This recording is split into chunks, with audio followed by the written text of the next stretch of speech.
Hello दोस्तों, मेरा नाम संदीप है और मेरे यूट्यूब चैनल ज्ञान गंगा पे आप सभी का स्वागत है। आज हम केमिस्ट्री की क्लास स्टार्ट करने वाले हैं। आज केमिस्ट्री की फर्स्ट क्लास है और आज का चैप्टर है केमिकल रिएक्शंस एंड इक्वेशंस। और आज का टॉपिक है सबसे पहले केमिकल रिएक्शंस क्या होती हैं, फिर हम समझेंगे केमिकल इक्वेशंस क्या होती हैं, उसके बाद हम समझेंगे बैलेंस केमिकल इक्वेशंस क्या होती हैं। तो फ्रेंड्स, केमिकल रिएक्शन समझने के लिए सबसे पहले आपको तो ये पता होना चाहिए कि केमिकल चेंज क्या होता है। जब तक आपको केमिकल चेंज के बारे में नहीं पता होगा, आप ये नहीं समझ सकते केमिकल रिएक्शंस क्या होती हैं। तो केमिकल चेंज जब हम समझ रहे हैं तो उसके साथ एक दूसरा टॉपिक और होता है फिजिकल चेंज। तो फिजिकल और केमिकल चेंज, जब हम इन दोनों का डिफरेंस एक साथ समझ लेंगे तो हमें एकदम क्लियर हो जाएगा कि केमिकल चेंज क्या होता है। ठीक है फ्रेंड्स, तो आइए पहले यही पढ़ लेते हैं हम फिजिकल चेंज और केमिकल चेंज क्या है।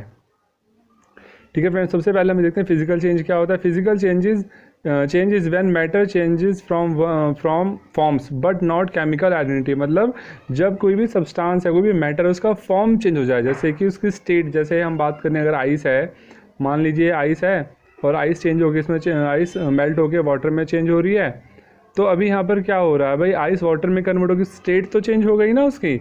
बट आइस का फॉर्मूला देखें तो क्या होता है भाई, वाटर ही तो है H2O, और वाटर का फॉर्मूला भी क्या होगा, यही होगा H2O। क्या दिख रहे हैं, बस आइस की फॉर्म चेंज हो रही है, मतलब वो लिक्विड सॉलिड से लिक्विड में कन्वर्ट हो रहा है, लेकिन जो फॉर्मूला है H2O उसमें तो कोई भी चेंज नहीं आया ना फ्रेंड्स। तो इसलिए क्या है, ये फिजिकल चेंज है।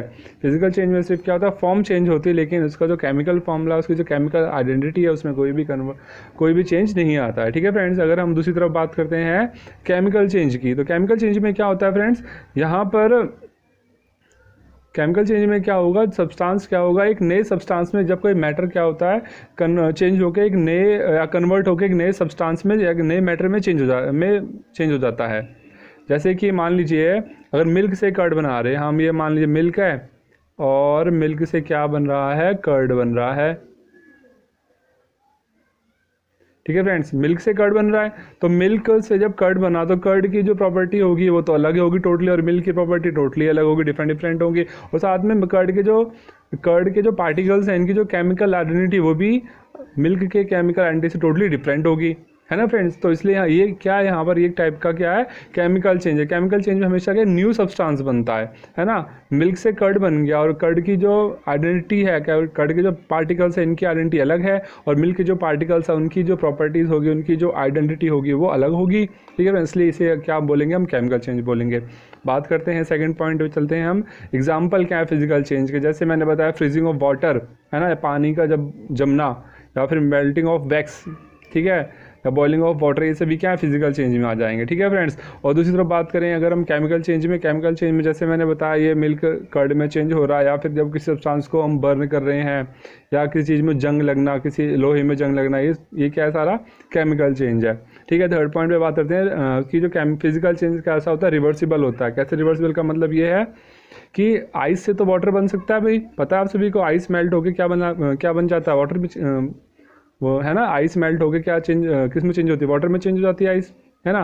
आइस चेंज हो जाता है किस में, वाटर में, और वाटर क्या है, वो फिर से चेंज हो जाएगा किस में, और उसको फ्रीज करेंगे और उसे और कूल करेंगे फ्रीजर में रखने के बाद, तो वाटर फिर से किस में कन्वर्ट हो जाएगा, आइस में, है ना। तो पहले क्या देखना, आइस पहले किस में चेंज हो रहा है, वाटर में, वाटर फिर से किस में कन्वर्ट हो जाता है, आइस में, है ना। तो ये क्या एक टाइप का फिजिकल चेंज है, मतलब जो मैटर है वो अपनी ओरिजिनल स्टेट में वापस आ रहा या फिर आ सकता है। जैसे आइस क्या, उसकी ओरिजिनल स्टेट पहले वो आइस में था, फिर वो वाटर में चेंज हुआ, फिर दोबारा से फ्रीज होकर वो आइस में कन्वर्ट हो गया, तो ये क्या, मैटर अपनी ओरिजिनल स्टेट में वापस आ गया। इसलिए क्या फिजिकल चेंज है। फिजिकल चेंज में सिर्फ ऐसा पॉसिबल, लेकिन केमिकल चेंज में ऐसा पॉसिबल नहीं है। जैसे वहाँ बताया था मैंने आपको थोड़ी देर पहले कि जो मिल्क है वो कर्ड में तो चेंज हो सकता है, पर जो कर्ड है या फिर से उससे मिल्क बन सकता है, नहीं बन सकता है। इसलिए केमिकल चेंज कैसा होता है, ये रिवर्सिबल नहीं होता। ठीक है फ्रेंड्स, आइए आगे चलते हैं हम। आई होप आपको केमिकल चेंज समझ आ गया होगा। ठीक है फ्रेंड्स, तो अब आगे चलते हैं हम। अब हमें यहाँ पे ये समझना है केमिकल रिएक्शंस क्या होती हैं। ठीक है फ्रेंड्स, तो आई होप आपको केमिकल चेंज समझ आ गया होगा। तो अब केमिकल रिएक्शन समझने में आपको काफ़ी आसानी होगी। तो केमिकल रिएक्शन में क्या होता है, व्हेनेवर केमिकल चेंज, जब कभी भी केमिकल चेंज होगा तो ये बोलेंगे वहाँ पर क्या हो रहा है, केमिकल रिएक्शन हो रही है। जैसे मैंने बताया मिल्क कर्ड में चेंज हो रहा है, तो ये बोलेंगे यहाँ पर केमिकल रिएक्शन हो रही है। ठीक है फ्रेंड्स, या फिर रस्टिंग ऑफ लोहे में जंग लग रहा है, तो यहाँ पर भी केमिकल रिएक्शन हो रही है। या फिर खाना पक रहा है, हमारा फूड इज कुक्ड, तो यहाँ पर भी केमिकल रिएक्शन अब फ्रेंड्स हमें ये पढ़ना है कि ऐसे कौन कौन से फैक्टर्स हैं जिनके ऊपर हम ऐसे कौन फैक्टर जिनके बेस पे हम ये कह सकते हैं कि केमिकल रिएक्शन हो रही है। तो इसमें सबसे पहला जो फैक्टर है वो है चेंज इन स्टेट। हाँ फ्रेंड्स, अगर किसी मैटर की स्टेट चेंज हो जाती है तो हम ये बोल सकते हैं वहाँ पर क्या हो रहा है, केमिकल चेंज हो रहा है। इसका एग्जांपल दे रखा है मैंने यहाँ पर, देखिए some chemical reactions are characterized by the change in state. For example when wax, जब हम वैक्स को क्या करते हैं, बर्न करते हैं, वैक्स को जलाते हैं, तो क्या होता है, वैक्स क्या होता है, वो वाटर और कार्बन डाइऑक्साइड में कन्वर्ट हो जाता है, चेंज हो जाता है, ठीक है ना। तो यहाँ पर क्या दिखना, वैक्स कौन सी स्टेट में, सॉलिड स्टेट में, लेकिन जब उसे बर्न कर रहे हैं, जला रहे हैं, तो किसमें चेंज हो रहा है, वाटर प्लस CO2 गैस में कन्वर्ट हो रहा है। इसलिए हम यहाँ पर क्या बोलेंगे, क्या केमिकल रिएक्शन हो रही है यहाँ पर, ठीक है फ्रेंड। मतलब किसी भी सब्सटेंस के अगर स्टेट में चेंज आ रहा है, ठीक है, और उससे केमिकल आइडेंटिटी भी चेंज हो रही है, तो हम ये बोलेंगे यहाँ पर केमिकल रिएक्शन हो रही है, ठीक है। ठीक है फ्रेंड्स, आगे चलते हैं अपने सेकंड प्रॉपर्टी पे। सेकंड प्रॉपर्टी ये है हमारे पास कि अगर, अच्छा फ्रेंड्स, हाँ यहाँ पर क्या दे रखे हैं, मैंगोज दे रखे हैं। हो क्या बात है, मैंगो देख के तो मेरे मुंह में पानी आ जाता है। आई होप आप सभी को भी आम बहुत पसंद होंगे, लेकिन अभी हम यहाँ पर आम खाने की बात नहीं करेंगे, हम कुछ और पढ़ रहे हैं, यहाँ पर केमिकल रिएक्शंस पढ़ रहे हैं। तो यहाँ पे बता रहे हैं चेंज इन कलर, मतलब क्या है, जैसे यहाँ पे कच्चे आम दे रखे हैं, हरे रंग के होते हैं, मतलब रॉ मैंगोज हैं ग्रीन कलर के, और यहाँ पे राइप मैंगोज हैं कौन से कलर के, येलो कलर के हैं। तो उसका मतलब क्या, अभी मैंगो का जो कलर है वो चेंज हो गया, भाई ग्रीन से किस में हो गया, येलो या ऑरेंज में हो गया। तो इसका मतलब क्या है, अगर इसका मतलब इसमें मैंगो में केमिकल रिएक्शन हो रही है, नहीं हो रही है, यस डेफिनेटली हो रही है, ठीक है ना।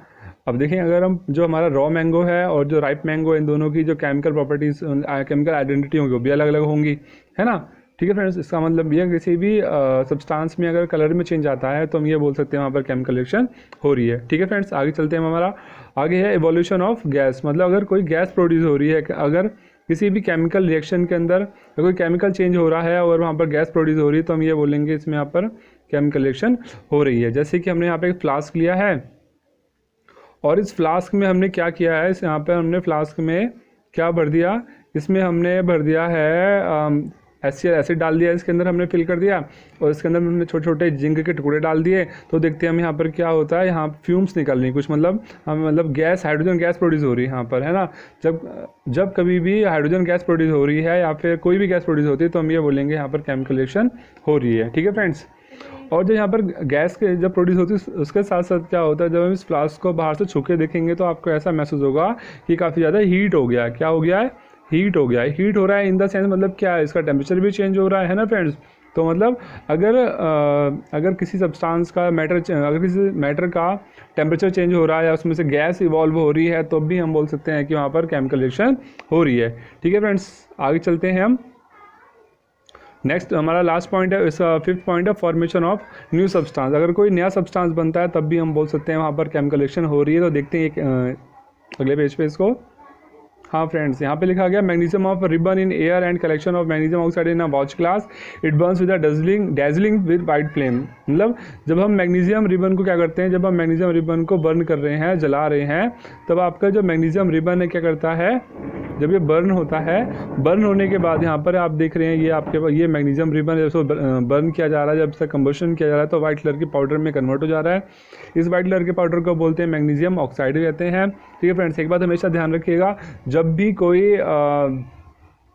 कोई सब्सटेंस बर्न किया जाएगा या किसी भी सब्सटेंस का कंबशन किया जाएगा, इट मीन्स वहाँ पर हमेशा उसकी जो रिएक्शन होगी सब्सटेंस की वो ऑक्सीजन के साथ होगी, मतलब उसके अंदर ऑक्सीजन का एडिशन हो जाएगा। जैसे हमने यहाँ पर किया, मैग्नीशियम को हम बर्न कर रहे हैं, तो इसमें क्या होगा, ऑक्सीजन ऐड हो जाएगी, और ऐड होने के बाद यहाँ पर क्या बन जाएगा, मैग्नीशियम ऑक्साइड।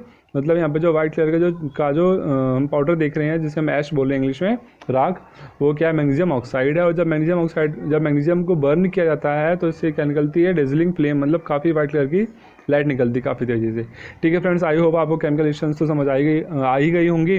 तो अब हम पढ़ लेते हैं इसके बाद केमिकल इक्वेशंस क्या होती हैं, ठीक है फ्रेंड्स।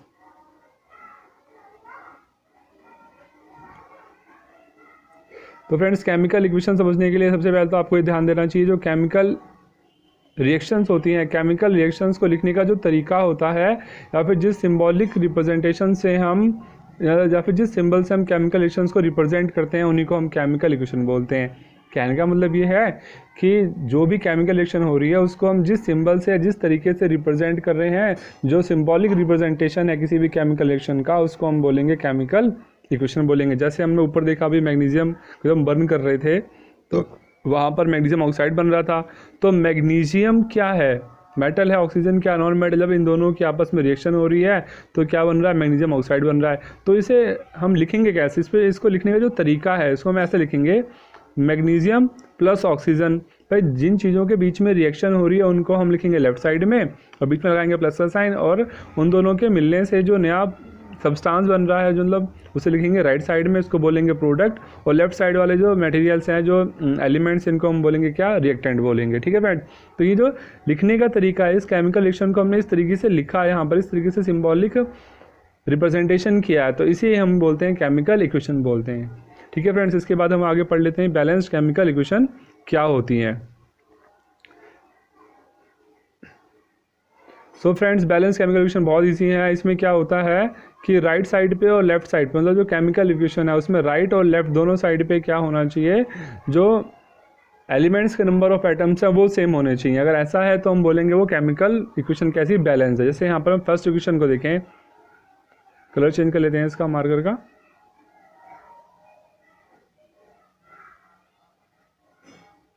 देखिए फ्रेंड्स, पहली इक्वेशन लिखी हुई है 2H2 + O2 gives us 2H2। मतलब यहाँ पर हम क्या देख रहे हैं, एक रिएक्शन लिखी है, इसके अंदर लेफ्ट साइड के जो एलिमेंट्स हैं इनको हम रिएक्टेंट बोलेंगे और राइट साइड वाले एलिमेंट्स को हम क्या बोलेंगे, प्रोडक्ट बोलेंगे। तब हम यहाँ पे देखें तो आप यहाँ लिख लीजिए, पहले तो आप ये नोट कीजिए कि लेफ्ट साइड में कितने हाइड्रोजन है, 2H2 मतलब 4 हाइड्रोजन है ना, और राइट साइड में कितने हाइड्रोजन है, 2H2, इधर भी 4 हाइड्रोजन है। मतलब हाइड्रोजन तो लेफ्ट साइड और राइट साइड दोनों इक्वल है। अब देखें लेफ्ट साइड में ऑक्सीजन कितनी है, 2 ऑक्सीजन है, और राइट साइड में कितनी है भाई, 2H2O लिखा हुआ, मतलब ऑक्सीजन भी कितनी है, 2 है, मतलब ऑक्सीजन भी बैलेंस है ना। तो यहाँ पर क्या दिख रहे हैं, ऑक्सीजन भी बराबर है और जो आपका जो हाइड्रोजन है वो भी बराबर है। तो इस रिएक्शन को हम क्या बोलेंगे, फिर बैलेंस इक्वेशन बोलेंगे। मतलब एक ऐसी केमिकल इक्वेशन जिसमें जो नंबर ऑफ एलिमेंट्स होते हैं उनके जो नंबर ऑफ एटम्स होते हैं अगर वो इक्वल होते हैं लेफ्ट और राइट में, तो हम उस इक्वेशन को क्या बोलेंगे, बैलेंस्ड केमिकल इक्वेशन या फिर स्केलेटल इक्वेशन भी बोल सकते हैं हम। ठीक है फ्रेंड्स, इसके बाद एक एग्जांपल और दिया गया नीचे, carbon plus oxygen gives us CO2। तो अगर लेफ्ट साइड में देखें यहाँ पर कितने कार्बन है, 1, राइट में देखा जाए इधर कितने कार्बन है, 1, लेफ्ट में देखें कितने ऑक्सीजन है, 2, और राइट में देखें कितने ऑक्सीजन है, यहाँ पर भी 2 ऑक्सीजन है। इसका मतलब क्या है, कार्बन और ऑक्सीजन लेफ्ट और राइट दोनों में क्या है, इक्वल है। तो इसलिए ये भी कौन सी इक्वेशन हो गई, ये भी बैलेंस्ड केमिकल इक्वेशन हो गई। सो फ्रेंड्स, आज का चैप्टर यहीं पर एंड होता है। Thanks for watching, please like share and subscribe our channel Gyan Ganga. And friends, if you have any doubt in this video या फिर in this topic then please comment me.